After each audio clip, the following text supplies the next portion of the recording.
हरे कृष्णा। आज से हम कार्तिक मास की कथा का आरंभ कर रहे हैं।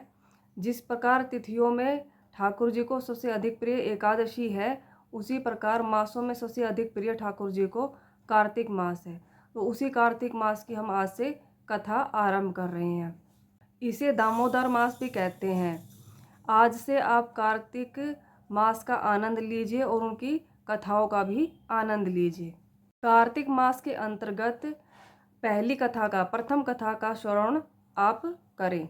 नैमिषारण्य तीर्थ में श्री सूत जी महाराज 88,000 सोनकादिक ऋषियों से बोले, अब मैं आपके सामने कार्तिक मास की श्रेष्ठ कथा को कहता हूँ, जिसे सुनकर मनुष्य सब प्रकार के पापों से छूटकर वैकुंठ को प्राप्त कर लेता है। सूत जी ने कहा, श्री कृष्ण से आज्ञा लेकर नारद जी चले जाने पर सत्यभामा प्रसन्न होकर श्री कृष्ण भगवान से बोली, हे नाथ, मेरा जीवन सफल हो गया। मेरे माता पिता भी धन्य हैं जो आपकी 16,000 रानियों में मैं अत्यधिक प्यारी हुई। मैंने कल्प वृक्ष आदि आपके साथ नारद जी को विधि पूर्वक दान में दिया, परंतु वही कल्प वृक्ष मेरे घर में सदा लहराया करता है, जिसकी बात तो मृत्युलोक में कोई भी स्त्री नहीं जानती। हे स्वामी, अब मैं आपसे पूछना चाहती हूँ, सो विस्तार पूर्वक कहिए कि मैं अपने हित कार्य कर सकूँ, जिसे करने से कल्प पर्यंत भी आप मुझसे विमुख ना हो। सूत जी कहने लगे।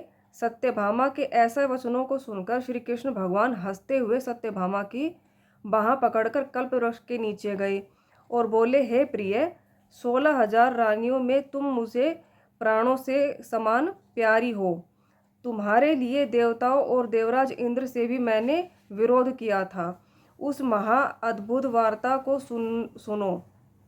सूत जी बोले, एक दिन श्री कृष्ण भगवान ने सत्यभामा के साथ गरुड़ पर सवार होकर इंद्रलोक में जाकर कल्प वृक्ष मांगा। तब इंद्र ने ना देने पर गरुड़ का इंद्र से बहुत घोर युद्ध हुआ। हे प्रिय, जब मैं तुझे हर चीज़ दे सकता हूँ, हर एक कार्य पूरा कर सकता हूँ, तो क्या तुम्हारे आश्चर्यजनक प्रश्न का उत्तर ना दूंगा? यह सुनकर सत्यभामा बोली, हे प्रभु, पूर्व जन्म में मेरा कैसा स्वभाव था? मैं किसकी पुत्री थी? मैंने कौन से दान व्रत या तप नहीं किए जिससे मुझे मृत्युलोक में जन्म लेना पड़ा? और कौन से शुभ कार्य कम किए कि मैं आकर आपकी अर्धांगिनी बन गई? गरुड़ पर सवार होकर मुझे साथ में इंद्र आदि देवताओं के स्थानों पर लेकर घूमते हो। तब भगवान बोले, हे कांते, तुम पूर्व जन्म में किसकी पुत्री थी?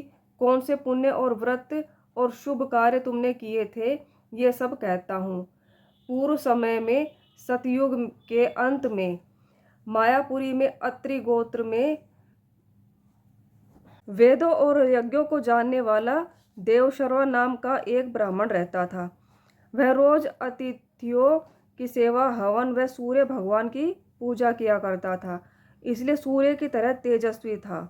ब्राह्मण के बुढ़ापे में एक गुणवती नाम की कन्या हुई, जिसका विवाह पुत्रहीन ब्राह्मण ने चंद्र नाम के शिष्य के साथ कर दिया और वे दोनों पिता पुत्र की तरह रहने लगे। एक समय दोनों कुशा और समिधा लेने के लिए वन में हिमालय की तलहटी में पहुँचे तो उन्होंने एक राक्षस को अपनी तरफ आते हुए देखा, जिसके भय से उनके शरीर शिथिल हो गए और उनमें भागने की शक्ति भी ना रही। तब राक्षसों ने दोनों को मार डाला। उनके धर्मात्मा होने के कारण मेरे पार्षद उनको वैकुंठ में ले गए, क्योंकि उन्होंने आजीवन सूर्य भगवान की पूजा की थी। इसलिए मैं दोनों पर अति प्रसन्न हुआ। जब वे दोनों विमान पर चढ़े हुए सूर्य के समान तेजस्वी रूपवान चंदन व माला धारण किए हुए वैकुंठ में आए तो मेरे पास दिव्य भोगों को भोगने लगे। तो इस प्रकार पहले अध्याय की कथा समाप्त। कल हम कथा के दूसरे अध्याय का श्रवण करेंगे। आप सभी को राधे राधे।